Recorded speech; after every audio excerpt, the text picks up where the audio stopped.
TVN ਦੇਖਣ ਵਾਲੇ ਸਮੁੱਚੇ ਦਰਸ਼ਕਾਂ ਨੂੰ ਦਵਿੰਦਰ ਸਿੰਘ ਬੈਨੀਪਾਲ ਵੱਲੋਂ ਪਿਆਰ ਅਤੇ ਸਤਿਕਾਰ ਸਹਿਤ ਸਤਿ ਸ਼੍ਰੀ ਅਕਾਲ। ਦਾ ਬੈਨੀਪਾਲ ਸ਼ੋਅ ਵਿੱਚ ਤੁਹਾਡਾ ਸਭਨਾਂ ਦਾ ਨਿੱਘਾ ਸਵਾਗਤ।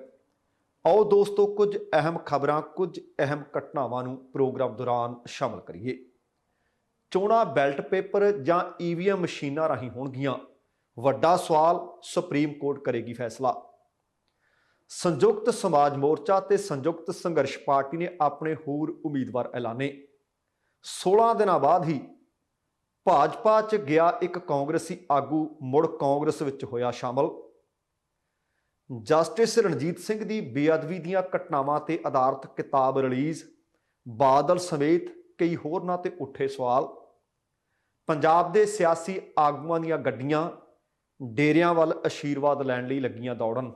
ਦੋਸਤੋ, ਇਹ ਅਤੇ ਇਹਦੇ ਨਾਲ ਕੁਝ ਹੋਰ ਜਾਣਕਾਰੀਆਂ ਪ੍ਰੋਗਰਾਮ ਦੌਰਾਨ ਸ਼ਾਮਲ ਰਹਿਣਗੀਆਂ।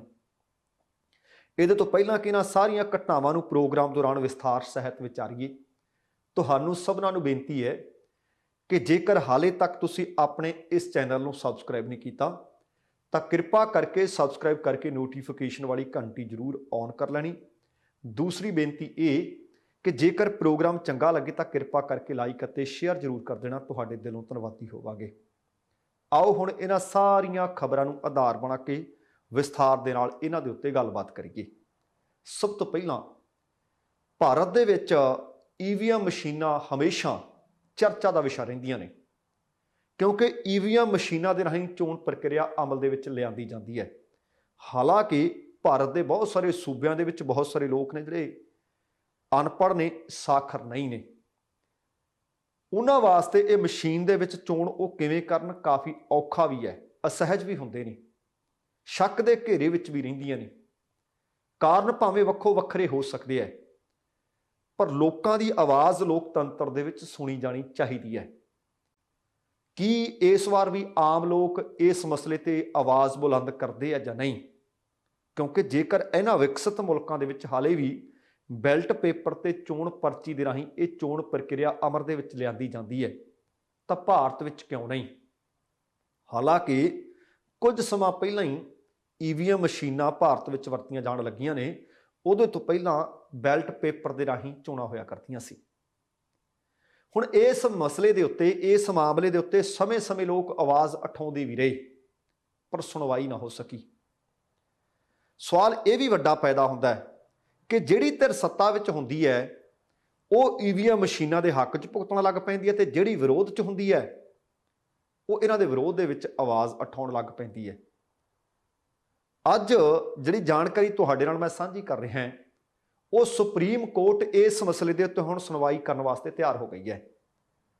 ਮਾਨਯੋਗ ਸੁਪਰੀਮ ਕੋਰਟ ਦੇ ਮੁੱਖ ਜੱਜ NV ਰਮੰਨਾ ਦੀ ਸ਼ਮੂਲੀਅਤ ਵਾਲੇ ਬੈਂਚ ਨੇ ਐਡਵੋਕੇਟ ML ਸ਼ਰਮਾ ਦੇ ਵੱਲੋਂ ਇੱਕ ਨਿੱਜੀ ਸਮਰੱਥਾ ਵਾਲੀ ਦਾਇਰ ਜਨਹਿਤ ਪਟੀਸ਼ਨ ਤੇ ਸੁਣਵਾਈ ਕਰਦਿਆਂ ਆਖਿਆ ਕਿ ਅਸੀਂ ਇਸ ਪਟੀਸ਼ਨ ਤੇ ਗੌਰ ਕਰਾਂਗੇ। ਉਹਨਾਂ ਨੇ ਇਹ ਵੀ ਆਖਿਆ ਕਿ ਮੈਂ ਇਸ ਨੂੰ ਕਿਸੇ ਹੋਰ ਬੈਂਚ ਕੋਲ ਵੀ ਸੂਚੀਬੱਧ ਕਰ ਸਕਦਾ ਜਾਂ ਆਪ ਵੀ ਸੁਣਵਾਈ ਕਰ ਸਕਦਾ। ਅਸਲ ਦੇ ਵਿੱਚ ਵਕੀਲ ML ਸ਼ਰਮਾ ਨੇ ਪਟੀਸ਼ਨ ਦੇ ਵਿੱਚ ਦਾਅਵਾ ਕੀਤਾ ਸੀ ਕਿ ਆਹ 5 ਸੂਬਿਆਂ ਦੇ ਵਿੱਚ ਚੋਣਾਂ ਹੋਣ ਜਾ ਰਹੀਆਂ ਨੇ, ਜਿਨ੍ਹਾਂ ਦੇ ਵਿੱਚ ਪੰਜਾਬ ਵੀ ਹੈ, UP ਵੀ ਹੈ, ਗੋਆ ਵੀ ਹੈ, ਉੱਤਰਾਖੰਡ ਵੀ ਹੈ, ਮਣੀਪੁਰ ਵੀ ਹੈ, ਕਿ ਇਹਨਾਂ ਦੇ ਵਿੱਚ ਜਿਹੜੀਆਂ ਚੋਣਾਂ ਹੋਣੀਆਂ ਨੇ ਉਹ ਬੈਲਟ ਪੇਪਰ ਤੇ ਹੋਣ। ਇਸ ਕਰਕੇ ਇਸ ਪਟੀਸ਼ਨ ਦੇ ਉੱਤੇ ਫੌਰੀ ਤੌਰ ਤੇ ਸੁਣਵਾਈ ਹੋਵੇ, ਭਾਵ ਚੋਣਾਂ ਅਮਲ ਵਿੱਚ ਬੈਲਟ ਪੇਪਰ ਰਾਹੀਂ ਲਿਆਂਦੀਆਂ ਜਾਣ। ਤੇ ਨਾਲ ਉਹਨਾਂ ਨੇ ਹਵਾਲਾ ਵੀ ਦਿੱਤਾ। ਉਹਨਾਂ ਕਿਹਾ ਕਿ ਲੋਕ ਨੁਮਾਇੰਦਗੀ ਐਕਟ ਵਿਚਲੀ ਧਾਰਾ 61A ਜੋ EVMs ਦੀ ਵਰਤੋਂ ਕੀਤੇ ਜਾਣ ਦੀ ਖੁੱਲ੍ਹ ਦਿੰਦੀ ਹੈ, ਉਹਨੂੰ ਸੰਸਦ ਦੇ ਵੱਲੋਂ ਤਾਂ ਪਾਸ ਹੀ ਨਹੀਂ ਕੀਤਾ ਗਿਆ। ਇਸ ਕਰਕੇ ਇਹਨੂੰ ਅਮਲ ਵਿੱਚ ਲਿਆਂਦਾ ਨਹੀਂ ਜਾ ਸਕਦਾ। ਕਾਨੂੰਨੀ ਹਵਾਲਾ ਦਿੱਤਾ ਉਹਨਾਂ ਨੇ। ਉਹਨਾਂ ਇਹ ਵੀ ਆਖਿਆ ਕਿ ਮੇਰੇ ਵੱਲੋਂ ਦਾਇਰ ਪਟੀਸ਼ਨ ਔਨ ਰਿਕਾਰਡ ਸਬੂਤਾਂ ਦੇ ਆਧਾਰਿਤ ਹੈ। 5 ਸੂਬਿਆਂ ਦੇ ਵਿੱਚ ਜਿਹੜੀਆਂ ਚੋਣਾਂ ਹੋਣੀਆਂ ਨੇ ਬੈਲਟ ਪੇਪਰ ਰਾਹੀਂ ਕਰਵਾਈਆਂ ਜਾਣ। ਪਟੀਸ਼ਨ ਦੇ ਵਿੱਚ ਕੇਂਦਰੀ ਕਾਨੂੰਨ ਮੰਤਰਾਲੇ ਨੂੰ ਧਿਰ ਬਣਾਉਂਦਿਆਂ ਇਸ ਧਾਰਾ ਨੂੰ ਅਸਰਹੀਣ ਕਰਨ, ਗੈਰ ਕਾਨੂੰਨੀ ਐਲਾਨਣ, ਗੈਰ ਸੰਵਿਧਾਨਕ ਐਲਾਨਣ ਦੀ ਉਹਨਾਂ ਨੇ ਮੰਗ ਕੀਤੀ ਹੈ।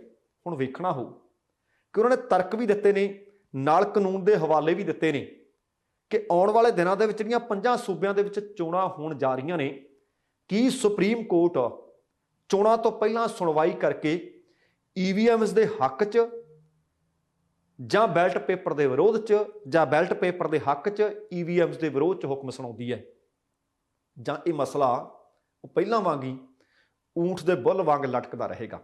ਪਰ ਇਸ ਗੱਲ 'ਚ ਸੱਚਾਈ ਹੈ ਕਿ ਪੰਜਾਬ ਸਮੇਤ ਭਾਰਤ ਦੇ ਬਾਕੀ ਸੂਬਿਆਂ ਦੇ ਬਹੁ ਗਿਣਤੀ ਲੋਕ ਮਸ਼ੀਨਾਂ ਦੀ ਥਾਂ ਤੇ ਬੈਲਟ ਪੇਪਰ ਦੇ ਰਾਹੀਂ ਵੋਟ ਆਪਣੀ ਪਾਉਣੀ ਚਾਹੁੰਦੇ ਨੇ। ਲੋਕਤੰਤਰ ਦੇ ਵਿੱਚ ਲੋਕ ਰਾਏ ਨੂੰ ਨਜ਼ਰ ਅੰਦਾਜ਼ ਨਹੀਂ ਕਰਨਾ ਚਾਹੀਦਾ, ਜਾਂ ਫਿਰ ਇਹਦੇ ਫਾਇਦੇ ਗਿਣਾਉਣੇ ਚਾਹੀਦੇ ਨੇ ਕਿ ਭਾਈ ਇਹਦੇ ਫਾਇਦੇ ਤੁਹਾਨੂੰ ਇਹ ਦੱਸਦੇ ਆ ਕਿ ਇੱਕ ਤਾਂ ਫੌਰੀ ਤੌਰ ਤੇ ਪੰਜਾਬ ਦੇ ਵਿੱਚ ਮੰਨ ਲਓ ਕਿ 8 ਵਜੇ ਸ਼ਾਮ ਨੂੰ ਵੋਟਾਂ ਪੈਣੀਆਂ ਬੰਦ ਹੋਈਆਂ, 10 ਵਜੇ ਨੂੰ ਭਾਈ ਅਸੀਂ ਤੁਹਾਨੂੰ ਚੋਣ ਨਤੀਜੇ ਦੇ ਦਿਆਂਗੇ, ਕਿਉਂਕਿ ਗਿਣਤੀ ਕਰਨੀ ਬੜੀ ਸੁਖਾਲੀ ਹੈ। ਇੱਕ ਮਸ਼ੀਨ ਦਾ ਰਿਜ਼ਲਟ ਕੱਢਣ ਨੂੰ 3 ਤੋਂ 4 ਮਿੰਟ ਲੱਗਦੇ ਆ ਮਾਹਰ ਬੰਦੇ ਨੂੰ। ਜਾਂ ਤਾਂ ਇਹ ਹੋਵੇ ਜਦੋਂ 20 ਫਰਵਰੀ ਨੂੰ ਵੋਟਾਂ ਪੈਣੀਆਂ ਨੇ, 10 ਮਾਰਚ ਨੂੰ ਨਤੀਜੇ ਆਉਣੇ ਨੇ, ਫਿਰ ਕਿਤੇ ਪੰਜਾਬ ਦੇ ਲੋਕਾਂ ਦਾ ਜਾਂ ਭਾਰਤ ਦੇ ਲੋਕਾਂ ਦਾ ਵੋਟਾਂ ਗਿਣਦਿਆਂ ਦਾ ਥੁੱਕ ਮੁੱਕਦਾ ਹੈ। ਬਹੁਤ ਸਾਰੇ ਤਰਕ, ਬਹੁਤ ਸਾਰੀਆਂ ਦਲੀਲਾਂ ਦੋਵੇਂ ਪਾਸਿਆਂ ਤੋਂ ਦਿੱਤੀਆਂ ਜਾ ਸਕਦੀਆਂ ਨੇ, ਪਰ ਭਾਰਤ ਦੇ ਲੋਕਾਂ ਦੀ ਲੋਕਤੰਤਰ ਦੇ ਵਿੱਚ ਲੋਕ ਰਾਏ ਨਜ਼ਰ ਅੰਦਾਜ਼ ਨਹੀਂ ਹੋਣੀ ਚਾਹੀਦੀ। ਹੁਣ ਵੇਖਦੇ ਹਾਂ ਕਿ ਇਸ ਪਟੀਸ਼ਨ ਦੇ ਉੱਤੇ ਸੁਣਵਾਈ ਕੀ ਹੁੰਦੀ ਹੈ, ਕਿ ਸੱਚਮੁੱਚ ਇਹਨਾਂ ਦੇ ਹੱਕ 'ਚ ਜਾਂ ਇਹਨਾਂ ਦੇ ਵਿਰੋਧ ਦੇ ਵਿੱਚ ਫੈਸਲਾ ਆਉਂਦਾ ਹੈ। ਹੁਣ ਨਜ਼ਰਾਂ ਟਿੱਕੀਆਂ ਰਹਿਣਗੀਆਂ। ਅਗਲੀ ਖਬਰ ਇਹ ਹੈ ਕਿ ਪੰਜਾਬ ਦੇ ਵਿੱਚ ਚੋਣਾਂ ਦਾ ਮੈਦਾਨ ਭਖ ਚੁੱਕਿਆ ਹੈ। ਵੱਖੋ-ਵੱਖ ਪਾਰਟੀਆਂ ਜਾਂ ਤਾਂ ਇਸ ਵਕਤ ਛਾਂਟੀ ਕਰ ਰਹੀਆਂ ਨੇ, ਜਾਂ ਆਪਣੇ ਉਮੀਦਵਾਰਾਂ ਨੂੰ ਐਲਾਨ ਰਹੀਆਂ ਨੇ, ਜਾਂ ਫਿਰ ਉਮੀਦਵਾਰ ਜਿਹਨਾਂ ਨੂੰ ਟਿਕਟ ਨਹੀਂ ਮਿਲਦੀ ਉੱਥੋਂ ਆਪਣੀ ਟਿਕਟ ਦੀ ਤਾਕ ਵਿੱਚ ਜਾਂ ਝਾਕ ਵਿੱਚ ਸੀ ਤਾਂ ਉਹ ਦਲ ਬਦਲ ਰਹੇ ਨੇ। ਪੰਜਾਬ ਦੀਆਂ 22 ਕਿਸਾਨ ਜਥੇਬੰਦੀਆਂ ਨੇ ਰਲ ਕੇ ਸੰਯੁਕਤ ਸਮਾਜ ਮੋਰਚਾ ਬਣਾਇਆ। ਉਧਰ ਹਰਿਆਣੇ ਦੇ ਕਿਸਾਨ ਆਗੂ ਗੁਰਨਾਮ ਸਿੰਘ ਚੜੂਨੀ ਹੋਰਾਂ ਨੇ ਸੰਯੁਕਤ ਸੰਘਰਸ਼ ਪਾਰਟੀ ਬਣਾਈ ਅਤੇ ਇਹ ਚੋਣ ਮੈਦਾਨ ਦੇ ਵਿੱਚ ਨਿਤਰੇ ਹੋਏ ਨੇ। ਬੀਤੇ ਦਿਨਾਂ ਦੇ ਵਿੱਚ ਸੰਯੁਕਤ ਸਮਾਜ ਮੋਰਚਾ ਨੇ ਅਤੇ ਸੰਯੁਕਤ ਸੰਘਰਸ਼ ਪਾਰਟੀ ਦੇ ਦਰਮਿਆਨ ਗੱਲਬਾਤ ਤੋਂ ਬਾਅਦ ਗੱਠਜੋੜ ਤੈਅ ਹੋ ਗਿਆ ਸੀ ਕਿ ਇਕੱਠੇ ਹੋ ਕੇ ਚੋਣ ਲੜਾਂਗੇ। 117 ਦੇ ਵਿੱਚੋਂ 107 ਦੇ ਉੱਤੇ ਸੰਯੁਕਤ ਸਮਾਜ ਮੋਰਚਾ ਤੇ 10 ਸੀਟਾਂ ਦੇ ਉੱਤੇ ਗੁਰਨਾਮ ਸਿੰਘ ਚੜੂਨੀ ਹੋਰਾਂ ਦੀ ਪਾਰਟੀ ਚੋਣ ਲੜ ਰਹੀ ਹੈ। ਸੰਯੁਕਤ ਸਮਾਜ ਮੋਰਚੇ ਦੇ ਵੱਲੋਂ ਆਪਣੀ ਤੀਸਰੀ ਸੂਚੀ ਐਲਾਨੀ ਗਈ ਹੈ, ਜਿਨ੍ਹਾਂ ਦੇ ਵਿੱਚ 17 ਹੋਰ ਉਮੀਦਵਾਰ ਐਲਾਨ ਦਿੱਤੇ ਗਏ ਹੈ। ਇਸ ਸੂਚੀ ਦੇ ਵਿੱਚ ਜਿਵੇਂ ਪਹਿਲੀਆਂ ਸੂਚੀਆਂ ਦੋ ਦੇ ਵਿੱਚ ਸਿਰਫ ਇੱਕ ਮਹਿਲਾ ਉਮੀਦਵਾਰ ਅਤੇ ਦੂਸਰੀ ਸੂਚੀ ਵਿੱਚ ਵੀ ਸੰਯੁਕਤ ਸਮਾਜ ਮੋਰਚਾ ਦੇ ਵੱਲੋਂ ਸਿਰਫ ਇੱਕੋ ਹੀ ਮਹਿਲਾ ਨੂੰ ਚੋਣ ਮੈਦਾਨ ਵਿੱਚ ਹੋਰ ਉਤਾਰਿਆ ਗਿਆ ਤੇ ਇਸ ਸੂਚੀ ਦੇ ਵਿੱਚ ਜ਼ਿਆਦਾਤਰ ਜਿਹੜੇ ਹਲਕੇ ਨੇ, ਸੀਟਾਂ ਨੇ, ਉਹ ਮਾਲਵਾ ਦੇ ਨਾਲ ਸੰਬੰਧਿਤ ਨੇ। ਇਸ ਤੋਂ ਪਹਿਲਾਂ ਸੰਯੁਕਤ ਸਮਾਜ ਮੋਰਚਾ ਦੀਆਂ 2 ਸੂਚੀਆਂ ਜਾਰੀ ਹੋ ਚੁੱਕੀਆਂ ਸੀ। ਦੋਵਾਂ ਪਾਰਟੀਆਂ ਦੇ ਉਮੀਦਵਾਰਾਂ ਦੀ ਜੇਕਰ ਕੁੱਲ ਗਿਣਤੀ ਦੱਸੀਏ ਤਾਂ ਹੁਣ ਤੱਕ ਐਲਾਨੇ ਗਏ ਉਮੀਦਵਾਰਾਂ ਦੀ ਗਿਣਤੀ 56 ਹੋ ਗਈ ਹੈ। ਸੰਯੁਕਤ ਸਮਾਜ ਮੋਰਚੇ ਦੇ ਵੱਲੋਂ ਵਿਧਾਨ ਸਭਾ ਚੋਣਾਂ ਵਿੱਚ ਜਿਹੜੇ ਆਪਣੇ ਹੁਣ ਹੋਰ ਉਮੀਦਵਾਰ ਐਲਾਨੇ ਗਏ ਨੇ, ਉਹਨਾਂ ਦੇ ਵਿੱਚ ਧਰਮਕੋਟ ਤੋਂ ਹਰਪ੍ਰੀਤ ਸਿੰਘ ਨੇ, ਜ਼ੀਰਾ ਤੋਂ ਮੇਘਰਾਜ ਰੱਲਾ, ਬੁਢਲਾਡਾ ਤੋਂ ਕ੍ਰਿਸ਼ਨ ਚੌਹਾਨ, ਨਿਹਾਲ ਸਿੰਘ ਵਾਲਾ ਤੋਂ ਗੁਰਦਿੱਤਾ ਸਿੰਘ, ਡੇਰਾਬੱਸੀ ਤੋਂ ਨਵਜੋਤ ਸਿੰਘ ਸੈਣੀ, ਲਹਿਰਾ ਗਾਗਾ ਤੋਂ ਸਤਵੰਤ ਸਿੰਘ ਕੰਡੇਵਾਲਾ, ਰਾਜਪੁਰਾ ਤੋਂ ਹਰਵਿੰਦਰ ਸਿੰਘ, ਬਾਬਾ ਬਕਾਲਾ ਤੋਂ ਪ੍ਰਿੰਸੀਪਲ ਗੁਰਨਾਮ ਕੌਰ, ਤਲਵੰਡੀ ਸਾਬੋ ਤੋਂ ਸੁਖਬੀਰ ਸਿੰਘ, ਅੰਮ੍ਰਿਤਸਰ ਪੱਛਮੀ ਤੋਂ ਅਮਰਜੀਤ ਸਿੰਘ, ਰੋਪੜ ਤੋਂ ਦਵਿੰਦਰ ਸਿੰਘ, ਅੰਮ੍ਰਿਤਸਰ ਪੂਰਬੀ ਤੋਂ ਅਪਾਰ ਸਿੰਘ ਰੰਧਾਵਾ, ਪਟਿਆਲਾ ਦਿਹਾਤੀ ਤੋਂ ਧਰਮਿੰਦਰ ਸ਼ਰਮਾ ਅਤੇ ਨਕੋਦਰ ਤੋਂ ਸਰਪੰਚ ਮਨਦੀਪ ਸਿੰਘ, ਸ਼ਾਮ 84 ਤੋਂ ਠੇਕੇਦਾਰ ਭਗਵਾਨ ਦਾਸ ਸਿੱਧੂ ਅਤੇ ਡੇਰਾ ਬਾਬਾ ਨਾਨਕ ਤੋਂ ਜਗਜੀਤ ਸਿੰਘ ਕਲਾਨੌਰ, ਖੇਮਕਰਨ ਤੋਂ ਮਾਸਟਰ ਦਲਜੀਤ ਸਿੰਘ ਆਪਣੇ ਉਮੀਦਵਾਰ ਐਲਾਨੇ ਹੈ। ਦੂਸਰੇ ਪਾਸੇ ਗੁਰਨਾਮ ਸਿੰਘ ਚੜੂਨੀ ਹੋਰਾਂ ਨੇ ਵੀ ਆਪਣੇ 9 ਉਮੀਦਵਾਰਾਂ ਦਾ ਐਲਾਨ ਕੀਤਾ ਹੈ। ਉਹਨਾਂ ਨੇ ਹਲਕਾ ਸਮਾਣਾ ਤੋਂ ਰਸ਼ਪਾਲ ਸਿੰਘ ਜੌੜਾ ਮਾਜਰਾ, ਸ਼੍ਰੀ ਫਤਿਹਗੜ੍ਹ ਸਾਹਿਬ ਤੋਂ ਸਰਬਜੀਤ ਸਿੰਘ ਮੱਖਣ, ਨਾਭਾ ਤੋਂ ਵਰਿੰਦਰ ਕੁਮਾਰ ਬਿੱਟੂ, ਅਜਨਾਲਾ ਤੋਂ ਚਰਨਜੀਤ ਸਿੰਘ ਗਾਲਬ, ਦਾਖਾ ਤੋਂ ਹਰਪ੍ਰੀਤ ਸਿੰਘ ਮਖੂ, ਗੁਰਦਾਸਪੁਰ ਤੋਂ ਇੰਦਰਪਾਲ ਸਿੰਘ, ਸ਼ਾਹਕੋਟ ਤੋਂ ਡਾਕਟਰ ਜਗਤਾਰ ਸਿੰਘ ਚੰਦੀ, ਸੰਗਰੂਰ ਤੋਂ ਜਗਦੀਪ ਮਿੰਟੂ ਤੂਰ ਅਤੇ ਦਿੜਬਾ ਤੋਂ ਮਾਲਵਿੰਦਰ ਸਿੰਘ ਨੂੰ ਆਪਣਾ ਉਮੀਦਵਾਰ ਐਲਾਨ ਦਿੱਤਾ ਹੈ। ਉਹਨਾਂ ਦੱਸਿਆ ਕਿ ਚੋਣ ਕਮਿਸ਼ਨ ਨੇ ਉਹਨਾਂ ਨੂੰ ਚੋਣ ਨਿਸ਼ਾਨ ਵੀ ਦੇ ਦਿੱਤਾ ਹੈ ਅਤੇ ਉਹਨਾਂ ਦੀ ਪਾਰਟੀ ਨੂੰ ਕੱਪ ਅਤੇ ਪਲੇਟ ਚੋਣ ਨਿਸ਼ਾਨ ਦੇ ਵੱਲੋਂ ਜਾਰੀ ਕੀਤਾ ਗਿਆ ਹੈ ਅਤੇ ਆਪਣੀਆਂ 10 ਸੀਟਾਂ ਦੇ ਉੱਤੇ ਉਹ ਇੱਕ ਕੱਪ ਪਲੇਟ ਦੇ ਚੋਣ ਨਿਸ਼ਾਨ ਦੇ ਉੱਤੇ ਚੋਣ ਲੜਨਗੇ। ਫੈਸਲਾ ਪੰਜਾਬ ਦੇ ਵੋਟਰਾਂ ਦਾ, ਕਿਉਂਕਿ ਸਪੋਰਟਰ ਨੇ ਤਾਂ ਆਪਣੀ ਪਾਰਟੀ ਨੂੰ ਸਪੋਰਟ ਕਰਨੀ ਹੈ, ਉਹ ਚੰਗੀ ਹੋਵੇ ਉਹ ਮਾੜੀ ਹੋਵੇ। ਪੰਜਾਬ ਦੇ ਵਿੱਚ ਕਈਆਂ ਥਾਵਾਂ ਦੇ ਉੱਤੇ ਤਿਕੋਣੇ ਕਈਆਂ ਦੇ ਉੱਤੇ 4 ਕੋਣੇ ਤੇ ਕਈਆਂ ਦੀ ਉਮੀਦ ਹੈ ਕਿ 5 ਕੋਣੇ ਮੁਕਾਬਲੇ ਵੀ ਹੋ ਸਕਦੇ ਹੈ। ਪਰ ਦੇਖਣਾ ਹੋਏਗਾ ਕਿ ਸਰਵੇ ਭਾਵੇਂ ਕੁਝ ਵੀ ਆਈ ਜਾਣ। ਕੋਈ ਸਰਵੇ ਕਹਿੰਦਾ ਜੀ ਕਾਂਗਰਸ ਵਾਲੇ ਬਣਾ ਜਾਣਗੇ, ਕੋਈ ਕਹਿੰਦਾ ਬਹੁਤੇ ਸਰਵੇ ਕਹਿੰਦੇ ਆ ਪਰ ਆਮ ਆਦਮੀ ਪਾਰਟੀ ਵਾਲੇ ਬਣਾ ਜਾਣਗੇ, ਪਰ ਉਹ ਸਰਵੇ ਹੈ। ਪਰ ਅਸਲ ਸਰਵੇ ਜਾਂ ਨਤੀਜੇ 10 ਮਾਰਚ ਨੂੰ ਐਲਾਨੇ ਜਾਣਗੇ। ਉਹਦੇ ਤੋਂ ਪਹਿਲਾਂ ਟੱਲੀ ਵਾਂਗੂ ਟਣਕਾ ਲਿਓ ਆਪੋ ਆਪਣੇ ਉਮੀਦਵਾਰ। ਤੇ ਹੁਣ ਭੱਜ ਦੌੜ, ਇੱਕ ਪਾਰਟੀ ਚੋਂ ਟਿਕਟ ਨਹੀਂ ਮਿਲੀ ਚੱਲ ਛੜੱਪਾ, ਉਹਦੇ ਚੋਂ ਨਹੀਂ ਮਿਲੀ ਚੱਲ ਛੜੱਪਾ। ਇਹ ਛੜੱਪੇ ਸਿਉਂ ਨੇ ਜਿਹੜੇ ਨਾ, ਇਹਨਾਂ ਦਾ ਉਚੇਚੇ ਤੌਰ ਤੇ ਚੋਣਾਂ 'ਚ ਖਿਆਲ ਰੱਖਿਆ ਜਾਵੇ। ਕਦੇ ਕਿਸੇ ਪਾਰਟੀ ਦਾ ਮੋਹ ਆਉਂਦਾ ਤੇ ਕਦੇ ਕਿਸੇ ਪਾਰਟੀ ਦਾ ਮੋਹ ਭੰਗ ਹੁੰਦਾ ਹੈ। ਮੈਂ ਅੱਜ ਪ੍ਰੋਗਰਾਮ ਪੰਜਾਬ ਬੋਲਦਾ ਵਿੱਚ ਵੀ ਆਖਿਆ ਸੀ ਕਿ ਸ਼ਾਬਾਸ਼ ਇਹਨਾਂ ਲੋਕਾਂ ਦੇ 5 ਸਾਲ 7 ਸਾਲ 2 ਸਾਲ 4 ਸਾਲ ਜਿਹੜੀ ਪਾਰਟੀ 'ਚ ਰਹਿੰਦੇ ਨੇ, ਰਾਤੋਂ ਰਾਤ ਉਹਦੀਆਂ ਕਮਜ਼ੋਰੀਆਂ ਸਾਹਮਣੇ ਕੱਢ ਕੇ ਰੱਖਣ ਲੱਗ ਜਾਂਦੇ ਨੇ। ਰੱਖੋ ਕਮਜ਼ੋਰੀਆਂ ਪਰ ਵਿਦਨ ਪਾਰਟੀ ਦੇ ਵਿੱਚ ਰਹਿ ਕੇ ਗੱਲ ਕਰੋ ਕਿ ਆਹ ਸੁਧਾਰ ਕਰੋ, ਪਰ ਦੂਸਰੀ ਪਾਰਟੀ ਵਿੱਚ ਜਾ ਕੇ ਉਹਨੂੰ ਨਿੰਦਣ ਲੱਗ ਪੈਂਦੇ ਹੋ। ਇਹ ਉਸ ਪਾਰਟੀ ਵਾਲਿਆਂ ਨੂੰ ਵੀ ਸੋਚਣਾ ਚਾਹੀਦਾ ਕਿ ਜਿਹੜੇ ਉਸ ਪਾਰਟੀ ਦੇ ਨਹੀਂ ਹੋਏ, ਇਹਨਾਂ ਨੇ ਹੋਣਾ ਸਾਡੇ ਵੀ ਨਹੀਂ। ਪਰ ਆ ਖਬਰਾਂ ਉਸੇ ਤਰ੍ਹਾਂ ਦੀਆਂ ਮਿਲ ਰਹੀਆਂ ਨੇ ਕਿ ਪੰਜਾਬ ਕਾਂਗਰਸ ਦੇ ਸਕੱਤਰ ਅਤੇ ਜੱਟ ਮਹਾਸਭਾ ਪੰਜਾਬ ਦੇ ਉਪ ਪ੍ਰਧਾਨ ਰਹੇ ਗੁਰਦੀਪ ਸਿੰਘ ਢਿੱਲੋਂ ਲਗਭਗ 16 ਦਿਨ ਪਹਿਲਾਂ ਕਾਂਗਰਸ ਨੂੰ ਛੱਡਦੇ ਆ ਅਤੇ ਭਾਰਤੀ ਜਨਤਾ ਪਾਰਟੀ ਵਿੱਚ ਸ਼ਾਮਲ ਹੋ ਜਾਂਦੇ ਆ। 16 ਦਿਨਾਂ ਤੋਂ ਬਾਅਦ ਪਤਾ ਨਹੀਂ ਇਸ ਤਰ੍ਹਾਂ ਦਾ ਕੀ ਹੋ ਗਿਆ, ਕਿਹੜੇ ਪ੍ਰੇਤ ਕਿਹੜਾ ਦਿਓ ਦਿਖਣ ਲੱਗ ਪਿਆ। ਭਾਜਪਾ ਦਾ ਮੋਹ ਭੰਗ ਹੋ ਗਿਆ, ਭਾਜਪਾ ਨੂੰ ਬਾਏ ਬਾਏ ਆਖ ਦਿੱਤੀ ਤੇ ਮੁੜ ਹੋ ਸਕਦਾ ਕਿ ਇੱਕ ਪ੍ਰੈਸ ਕਾਨਫਰੰਸ ਹੋਰ ਕਰ ਦੇਣ ਕਿ ਮੁੜ ਕੇ ਕਾਂਗਰਸ 'ਚ ਆ ਗਿਆ। ਪ੍ਰੈਸ ਕਾਨਫਰੰਸ ਕਰ ਦਿੱਤੀ ਹੈ। ਕਾਨਫਰੰਸ ਦੇ ਵਿੱਚ ਆਖਿਆ ਕਿ 16 ਦਿਨ ਮੈਂ ਭਾਜਪਾ 'ਚ ਰਿਹਾ ਤਾਂ ਜ਼ਰੂਰ, ਪਰ ਇੰਨੇ ਦਿਨਾਂ ਦੇ ਵਿੱਚ ਹੀ ਮੇਰਾ ਤਾਂ ਸਾਹ ਘੁੱਟਣ ਲੱਗ ਪਿਆ। ਕਹਿੰਦੇ ਕੇਂਦਰੀ ਹਾਈ ਕਮਾਂਡ ਨਾਲ ਜਦ ਮੇਰੀ ਗੱਲ ਹੋਈ ਸੀ, ਜਦੋਂ ਮੈਂ ਭਾਜਪਾ 'ਚ ਗਿਆ ਸੀ, ਉਹਨਾਂ ਨੇ ਤਾਂ ਮੈਨੂੰ ਭਰੋਸੇ ਦਿੱਤੇ ਸੀ, ਉਹਨਾਂ ਨੇ ਤਾਂ ਮੇਰੇ ਨਾਲ ਵਾਅਦੇ ਕੀਤੇ ਸੀ, ਪਰ ਮੈਨੂੰ ਵਾਅਦੇ ਪੂਰੇ ਹੁੰਦੇ ਨਜ਼ਰ ਨਹੀਂ ਆਏ। ਹੁਣ 16 ਦਿਨਾਂ ਦੇ ਵਿੱਚ ਢਿੱਲੋਂ ਸਾਹਿਬ ਕਿਹੜਾ ਵਾਅਦਾ ਤੁਹਾਡਾ ਪੂਰਾ ਕਰ ਦਿੰਦੇ? ਉਹ ਕਹਿੰਦੇ ਮੇਰਾ ਦਮ ਘੁੱਟਦਾ ਸੀ, ਵਾਅਦੇ ਪੂਰੇ ਨਹੀਂ ਸੀ ਹੋ ਰਹੇ, ਇਸ ਕਰਕੇ ਮੈਂ ਭਾਜਪਾ ਨੂੰ ਛੱਡ ਦਿੱਤਾ ਹੈ। ਗੁਰਦੀਪ ਸਿੰਘ ਢਿੱਲੋਂ ਹੋਰਾਂ ਨੇ ਕਿਹਾ ਕਿ ਭਾਜਪਾ ਦੇ ਵਿੱਚ ਜਦੋਂ ਸ਼ਾਮਲ ਹੋਏ ਸੀ, ਉਹਨਾਂ ਨੇ ਪੰਜਾਬ, ਉਹਨਾਂ ਨੇ ਪੰਜਾਬੀਅਤ, ਇਹ ਜਿਹੜੀਆਂ ਸਾਰੀਆਂ ਮੰਗਾਂ ਸੀ ਭਾਰਤੀ ਜਨਤਾ ਪਾਰਟੀ ਦੇ ਸਾਹਮਣੇ ਰੱਖੀਆਂ ਸੀ। ਉਹਨਾਂ ਨੂੰ ਉਮੀਦ ਸੀ ਕਿ 5 ਜਨਵਰੀ ਨੂੰ ਭਾਰਤ ਦੇ ਪ੍ਰਧਾਨ ਮੰਤਰੀ ਪੰਜਾਬ 'ਚ ਆਉਣਗੇ, ਬੰਦੀ ਸਿੰਘਾਂ ਦੀ ਰਿਹਾਈ ਦਾ ਐਲਾਨ ਕਰ ਦੇਣਗੇ, ਪੰਜਾਬ ਦੇ ਸਾਰੇ ਪੈਂਡਿੰਗ ਮਸਲਿਆਂ ਦਾ ਹੱਲ ਕਰ ਜਾਣਗੇ।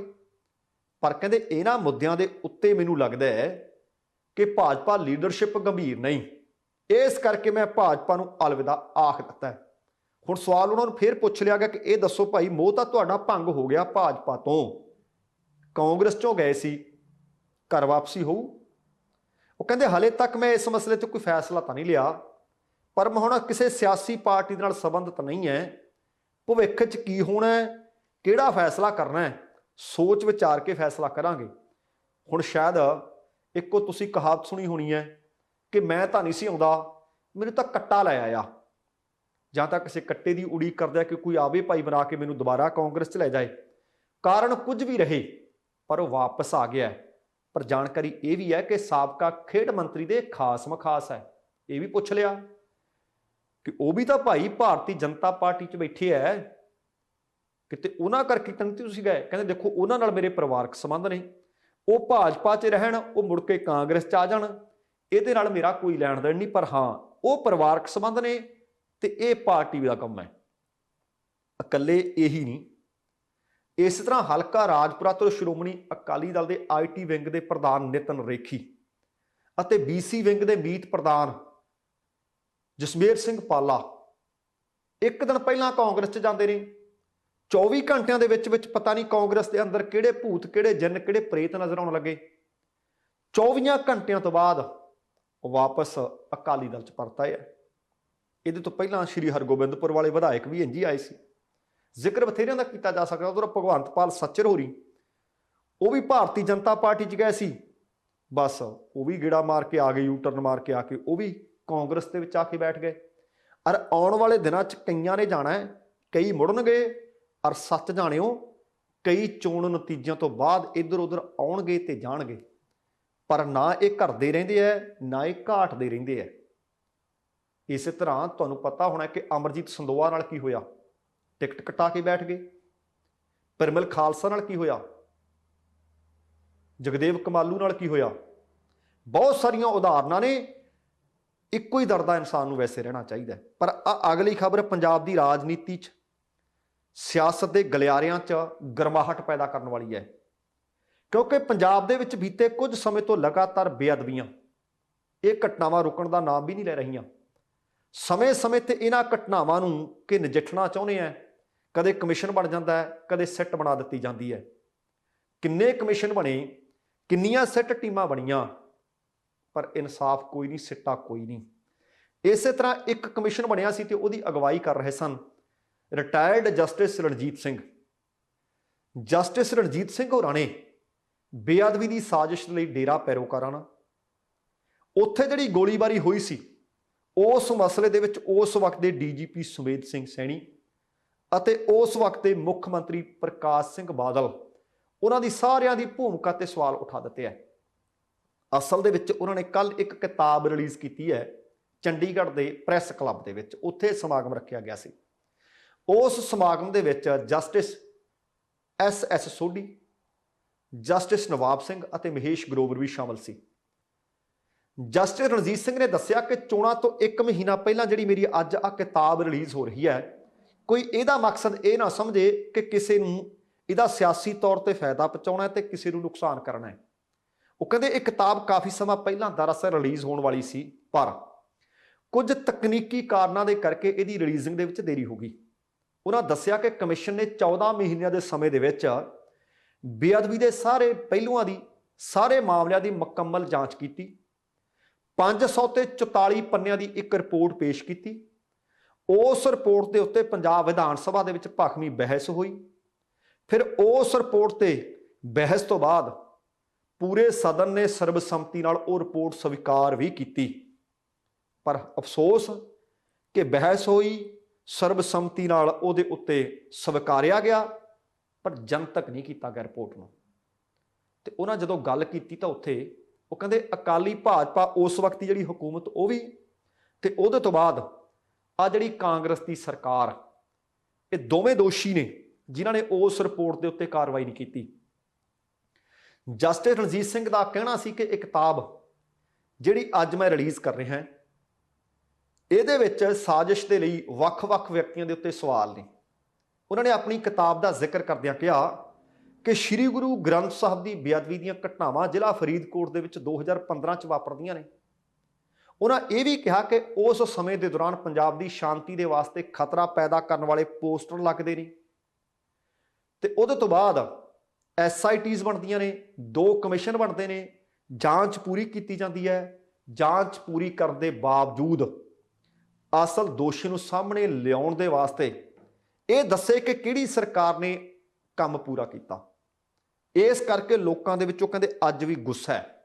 ਉਹਨਾਂ ਇਹ ਵੀ ਆਖਿਆ ਕਿ ਕਿਤਾਬ ਦਾ ਇਹ ਮਕਸਦ, ਕਹਿੰਦੇ ਮੈਂ ਫਿਰ ਦੱਸ ਦਿਆਂ, ਕਿਸ ਨੂੰ ਫਾਇਦਾ ਜਾਂ ਕਿਸ ਨੂੰ ਨੁਕਸਾਨ ਪਹੁੰਚਾਉਣਾ ਨਹੀਂ, ਪਰ ਇਹਦਾ ਕਾਰਨ ਬੇਅਦਬੀ ਦੇ ਵੱਖ-ਵੱਖ ਪਹਿਲੂ, ਵੱਖ-ਵੱਖ ਮਾਮਲਿਆਂ ਤੇ ਤੱਥਾਂ ਨੂੰ ਆਧਾਰ ਬਣਾ ਕੇ ਸੱਚਾਈ ਲੋਕਾਂ ਦੇ ਸਾਹਮਣੇ ਰੱਖਣੀ ਹੈ। ਉਹ ਕਹਿੰਦੇ ਮੈਂ ਸੱਚਾਈ ਸਾਹਮਣੇ ਲਿਆਉਣ ਦਾ ਯਤਨ ਕੀਤਾ ਕਿਉਂਕਿ ਸਿੱਖ ਕੌਮ ਦੀਆਂ ਭਾਵਨਾਵਾਂ, ਇਨਸਾਫ ਪਸੰਦ ਲੋਕਾਂ ਦੀਆਂ ਭਾਵਨਾਵਾਂ, ਧਾਰਮਿਕ ਲੋਕਾਂ ਦੀਆਂ ਭਾਵਨਾਵਾਂ ਨੂੰ ਠੇਸ ਪਹੁੰਚੀ ਹੈ ਅਤੇ ਇਹਨਾਂ ਘਟਨਾਵਾਂ ਨੇ ਗਹਿਰੇ ਦਾਗ ਛੱਡੇ ਹੋਏ ਨੇ। ਕਿਤਾਬ ਦੀ ਘੁੰਡ ਚਕਾਈ ਦੇ ਮੌਕੇ ਜਸਟਿਸ ਸੋਢੀ ਨੇ ਆਖਿਆ ਕਿ ਬੇਅਦਬੀ ਦੇ ਇਹਨਾਂ ਮਾਮਲਿਆਂ ਦੀ ਕਈ ਸਿੱਟਾਂ ਦੇ ਵੱਲੋਂ ਜਾਂਚ ਕੀਤੀ ਗਈ, ਪਰ ਸਫਲਤਾ ਕੀ ਹੈ? ਇਨਸਾਫ ਤਾਂ ਲੋਕ ਅੱਜ ਵੀ ਮੰਗ ਰਹੇ ਆ, ਇਨਸਾਫ ਕਿਸੇ ਨੇ ਦਿੱਤਾ ਨਹੀਂ। ਹੁਣ ਇਹ ਕਿਤਾਬ ਰਿਲੀਜ਼ ਕਰ ਦਿੱਤੀ ਗਈ ਹੈ। ਇਸ ਕਿਤਾਬ ਦੇ ਰਿਲੀਜ਼ ਹੋਣ ਤੋਂ ਬਾਅਦ ਪ੍ਰਕਾਸ਼ ਸਿੰਘ ਬਾਦਲ, ਤਤਕਾਲੀ ਡੀਜੀਪੀ ਸੁਮੇਧ ਸੈਣੀ ਅਤੇ ਕਈ ਹੋਰ ਵਿਅਕਤੀ ਇਨਸਾਫ ਦੇ ਕਟਹਿਰੇ 'ਚ ਖੜੇ ਹੋਣਗੇ। ਲੋਕ ਸਵਾਲ ਕਰਨਗੇ ਕਿਉਂਕਿ ਭਾਵੇਂ ਇਹ ਰਿਪੋਰਟ ਜਨਤਕ ਨਾ ਕੀਤੀ ਗਈ, ਪਰ ਹਾਲੇ ਇਹ ਕਿਤਾਬ ਪੜ੍ਹਨੀ ਹੈ। ਇਸ ਕਿਤਾਬ ਦੇ ਵਿੱਚ ਜਿਹੜੇ ਉਹਨਾਂ ਨੇ ਪ੍ਰੈਸ ਕਲੱਬ ਦੇ ਵਿੱਚ ਇਨਕਸ਼ਾਫ ਕੀਤੇ ਨੇ, ਜਿਹੜੇ ਇਸ਼ਾਰੇ ਕੀਤੇ ਨੇ, ਲੱਗਦਾ ਹੈ ਕਿ ਆ ਪੰਜਾਬ ਵਿਧਾਨ ਸਭਾ ਚੋਣਾਂ ਦੇ ਵਿੱਚ ਸ਼੍ਰੋਮਣੀ ਅਕਾਲੀ ਦਲ ਅਤੇ ਕਈ ਹੋਰ ਨਾਲ ਹੀ ਮੁਸੀਬਤਾਂ ਪੈਦਾ ਹੋ ਸਕਦੀਆਂ ਨੇ। ਲੋਕ ਸਵਾਲ ਕਰਨਗੇ, ਪਰ ਵੱਡਾ ਸਵਾਲ ਇਹ ਵੀ ਹੈ ਕਿ ਕੀ ਅਸੀਂ ਕਿਤਾਬਾਂ ਪੜ੍ਹਦੇ ਹਾਂ? ਜਿਹੜੇ ਲੋਕ ਕਿਤਾਬਾਂ ਪੜ੍ਹਨਗੇ ਉਹ ਸਵਾਲ ਵੀ ਚੁੱਕਣਗੇ, ਉਹ ਕਟਹਿਰੇ 'ਚ ਵੀ ਖੜੇ ਕਰਨਗੇ ਤੇ ਪੁੱਛਣਗੇ ਕਿ ਆਹ ਵੱਖ-ਵੱਖ ਪਹਿਲੂ ਸੀ, ਦੱਸਿਓ ਬਈ ਲੋਕਾਂ ਨੂੰ ਇਨਸਾਫ ਕਿਉਂ ਨਹੀਂ ਮਿਲਿਆ? ਕਿਉਂਕਿ ਉਸ ਵਕਤ ਮੁੱਖ ਮੰਤਰੀ ਪ੍ਰਕਾਸ਼ ਸਿੰਘ ਬਾਦਲ, ਉਪ ਮੁੱਖ ਮੰਤਰੀ ਅਤੇ ਗ੍ਰਹਿ ਮੰਤਰੀ ਸੁਖਬੀਰ ਸਿੰਘ ਬਾਦਲ, ਪੰਜਾਬ ਦੇ ਡੀਜੀਪੀ ਸੁਮੇਧ ਸਿੰਘ ਸੈਣੀ, ਸਮੇਂ-ਸਮੇਂ ਤੇ ਅਕਾਲੀ ਦਲ ਵੀ ਕਹਿੰਦਾ ਰਹਿੰਦਾ ਹੈ ਕਿ ਜਿਨ੍ਹਾਂ ਨੇ ਇਹ ਬੇਅਦਬੀ ਕੀਤੀ ਜਾਂ ਕਰਵਾਈ ਭਾਈ ਉਹਨਾਂ ਦਾ ਕੱਖ ਨਾ ਰਹੇ। ਫਿਰ ਸਵਾਲ ਪੈਦਾ ਹੁੰਦਾ ਹੈ ਕਿ ਉਸ ਵਕਤ ਅਕਾਲੀ ਭਾਜਪਾ ਗੱਠਜੋੜ ਸਰਕਾਰ ਕੀ ਇਨਸਾਫ ਦੇਣ ਜਾਂ ਦਿਵਾਉਣ ਦੇ ਵਾਸਤੇ ਕਿੰਨਾ ਕੁ ਕੰਮ ਕੀਤਾ, ਇਨਸਾਫ ਮਿਲਿਆ ਕਿਉਂ ਨਾ। ਫਿਰ ਉਹ ਤੋਂ ਬਾਅਦ ਚੱਲਦੇ ਹਾਂ 2017 ਦੀਆਂ ਪੰਜਾਬ ਵਿਧਾਨ ਸਭਾ ਚੋਣਾਂ ਤੇ। ਉਸ ਵਕਤ ਕੈਪਟਨ ਅਮਰਿੰਦਰ ਸਿੰਘ ਨੇ ਲੋਕਾਂ ਦੀਆਂ ਭਾਵਨਾਵਾਂ ਨੂੰ ਚੰਗੇ ਤਰੀਕੇ ਨਾਲ ਕੈਸ਼ ਕੀਤਾ, ਕਿਉਂਕਿ ਕੈਪਟਨ ਨੇ ਪੰਜਾਬ ਦੇ ਲੋਕਾਂ 'ਚ ਜਾ ਕੇ ਕਿਹਾ ਕਿ ਜਿਨ੍ਹਾਂ ਦੀ ਸਰਕਾਰ ਵਕਤ ਇਹ ਬੇਅਦਬੀਆਂ ਹੋਈਆਂ ਨੇ ਉਂਗਲ ਉਧਰ ਉੱਠਦੀ ਹੈ। ਉਹਨਾਂ ਨੇ ਲੋਕੋ ਤੁਹਾਨੂੰ ਇਨਸਾਫ ਨਹੀਂ ਦੇਣਾ, ਲੋਕਾਂ ਦੀਆਂ ਭਾਵਨਾਵਾਂ ਨਾਲ ਖੇਡੇ। ਦਰਅਸਲ ਪੰਜਾਬ ਦੇ ਲੋਕਾਂ ਨਾਲ ਇੱਕ ਵੱਡਾ ਧੋਖਾ ਕੀਤਾ। 117 ਦੇ ਵਿੱਚੋਂ 77 ਸੀਟਾਂ ਲੈ ਕੇ ਸਰਕਾਰ ਬਣਾਈ। 4 ਸਾਲ ਤੇ 9 ਮਹੀਨੇ ਖੁਦ ਸਿਸਮਾਂ ਵਾਲੇ ਫਾਰਮ ਦਾ ਦਰਵਾਜ਼ਾ ਬੰਦ ਕਰਕੇ ਬੈਠੇ ਰਹੇ। ਫਿਰ ਆਖਰਕਾਰ ਕੁਰਸੀ ਤੋਂ ਲਾਂਭੇ ਹੋਣਾ ਪਿਆ ਤੇ ਜਿਨ੍ਹਾਂ ਨੇ ਉਹਨਾਂ ਨੂੰ ਲਾਂਭੇ ਕਰਨ ਦੇ ਵਿੱਚ ਭੂਮਿਕਾ ਨਿਭਾਈ, ਸੁਖਜਿੰਦਰ ਸਿੰਘ ਰੰਧਾਵਾ, ਆ ਮੌਜੂਦਾ ਮੁੱਖ ਮੰਤਰੀ ਚਰਨਜੀਤ ਸਿੰਘ ਚੰਨੀ, ਪੰਜਾਬ ਕਾਂਗਰਸ ਦੇ ਮੌਜੂਦਾ ਪ੍ਰਧਾਨ ਨਵਜੋਤ ਸਿੰਘ ਸਿੱਧੂ, ਇਹ ਵੀ ਕਿਹਾ ਕਰਦੇ ਸੀ ਕਿ ਇਨਸਾਫ ਦੇਣਾ ਪਊ, ਇਨਸਾਫ ਦੇਣਾ ਪਊ, ਇਨਸਾਫ ਅਸੀਂ ਲੈਣਾ ਹੈ। ਬੁਰਜ ਜਵਾਹਰ ਸਿੰਘ ਵਾਲਾ ਵਿੱਚ ਕਦੇ ਜਾ ਕੇ ਪ੍ਰਗਟ ਹੋ ਜਾਂਦੇ ਸੀ ਨਵਜੋਤ ਸਿੰਘ ਸਿੱਧੂ। 111 ਦਿਨ ਚਰਨਜੀਤ ਸਿੰਘ ਚੰਨੀ ਹੋਰਾਂ ਦੀ ਸਰਕਾਰ ਚੱਲੀ, ਇਨਸਾਫ ਮਿਲਿਆ? ਗੱਲ ਕਿਸੇ ਤਣ ਪੱਤਣ ਲੱਗੀ? ਤੇ ਮੈਂ ਮਹਿਸੂਸ ਕਰਦਾ ਹਾਂ ਕਿ ਜਿਵੇਂ ਸਾਲ 2017 ਦੀਆਂ ਪੰਜਾਬ ਵਿਧਾਨ ਸਭਾ ਚੋਣਾਂ ਦੇ ਮੌਕੇ ਬੇਇਨਸਾਫੀ, ਇਹ ਬੇਅਦਬੀਆਂ ਇੱਕ ਵੱਡਾ ਮੁੱਦਾ ਬਣਿਆ ਸੀ, ਉਸੇ ਤਰ੍ਹਾਂ ਆ 2022 ਦੀਆਂ ਚੋਣਾਂ ਦੇ ਵਿੱਚ ਵੀ ਇਹ ਇੱਕ ਵੱਡਾ ਮੁੱਦਾ ਬਣੇਗਾ ਅਤੇ ਕਈਆਂ ਦੇ ਗਲੇ ਦੀ ਹੱਡੀ ਬਣੇਗਾ। ਅਗਲਾ, ਪੰਜਾਬ ਦੇ ਸਿਆਸੀ ਆਗੂ ਨੂੰ ਆਪਣੇ ਕੀਤੇ ਕੰਮਾਂ ਦੇ ਉੱਤੇ ਕੋਈ ਇਤਬਾਰ ਨਹੀਂ, ਜਾਂ ਉਹਦਾ ਕਾਰਨ ਇਹ ਹੈ ਕਿ ਕੰਮ ਕੀਤੇ ਨਹੀਂ। ਜੇ ਇਨਸਾਨ ਨੇ ਕੰਮ ਕੀਤੇ ਹੋਣ ਤਾਂ ਪੰਜਾਬ ਦੇ ਲੋਕ ਅਕਿਰਤ ਘਣ ਨਹੀਂ ਹੈ, ਅਹਿਸਾਨ ਫਰਾਮੋਸ਼ ਨਹੀਂ ਕਿ ਉਹ ਤੁਸੀਂ ਕੰਮ ਕੀਤਾ ਹੋਵੇ ਤੇ ਤੁਹਾਨੂੰ ਵੋਟ ਨਾ ਪਾਉਣ। ਉਹ ਤਾਂ ਇੰਨਾ ਵੀ ਅਹਿਸਾਨ ਰੱਖਦੇ ਆ ਕਿ ਮੈਨੂੰ ਥਾਣੇ 'ਚੋਂ ਕੋਈ ਛਡਾ ਕੇ ਲਿਆ ਸੀ ਭਾਈ, ਵੋਟ ਉਹਦੀ ਪੱਕੀ ਹੋ ਗਈ। ਪਰ ਕਾਰਨ ਕੀ? ਇਹ ਲੋਕਾਂ ਕੋਲ ਜਾਣ ਦੀ ਬਜਾਏ ਪੰਜਾਬ ਦੇ 117 ਚੋਂ 117 ਦੀ ਤਾਂ ਚਲੋ ਸਹੁੰ ਨਹੀਂ ਖਾਂਦੇ, ਪਰ ਬਹੁਤ ਗਿਣਤੀ ਵਿਧਾਇਕ ਇਸ ਤਰ੍ਹਾਂ ਦੇ ਹੋਣਗੇ ਜਿਹੜੇ ਇੱਕ ਵਾਰੀ ਵੋਟਾਂ ਵਿੱਚ ਜਿੱਤਣ ਤੋਂ ਬਾਅਦ ਤੁਹਾਡੇ ਹਲਕੇ ਵਿੱਚ ਨਹੀਂ ਆਏ ਹੋਣੇ, ਕਈ ਤਾਂ ਆਪਣੇ ਹਲਕੇ ਵਿੱਚ ਰਹਿੰਦੇ ਵੀ ਨਹੀਂ ਹੋਣੇ।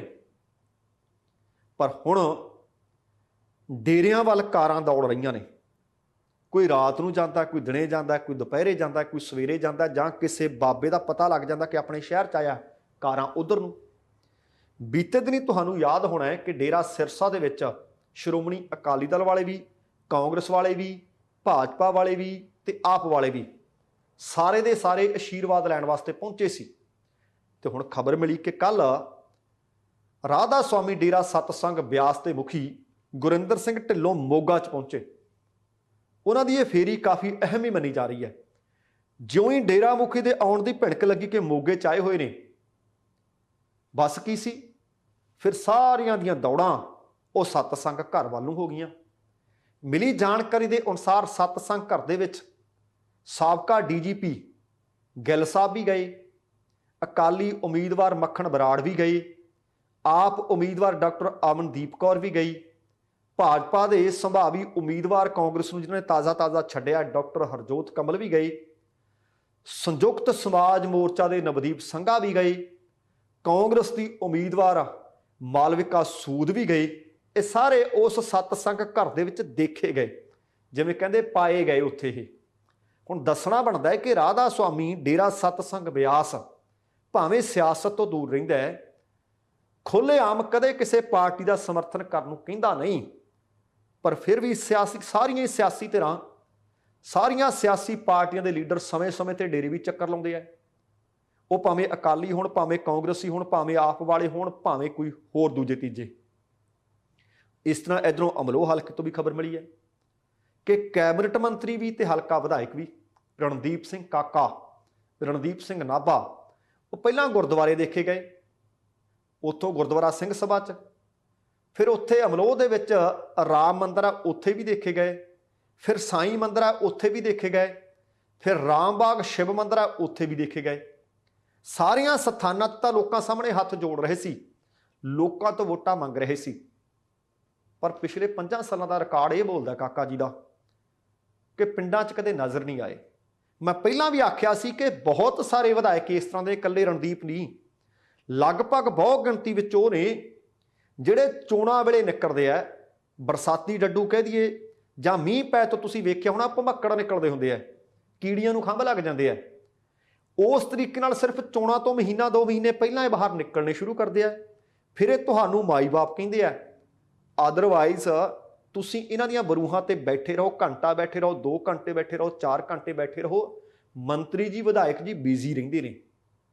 ਪਰ ਇਹਨਾਂ ਦਿਨਾਂ ਦੇ ਵਿੱਚ ਹੁਣ ਤਾਂ ਚਲੋ ਕੁਦਰਤਨ ਕੋਵਿਡ ਦੇ ਕਰਕੇ ਵੱਡੀਆਂ ਰੈਲੀਆਂ ਨਹੀਂ ਹੋ ਸਕਣੀਆਂ, ਰੋਡ ਸ਼ੋਅ ਨਹੀਂ ਹੋ ਸਕਣੇ, ਨਹੀਂ ਤਾਂ ਇਹਨਾਂ ਨੇ ਗੇੜੇ ਨਾਲ ਹੀ ਆਉਣਾ ਸੀ, ਗੇੜੇ ਨਾਲ ਹੀ ਆਉਣਾ ਸੀ।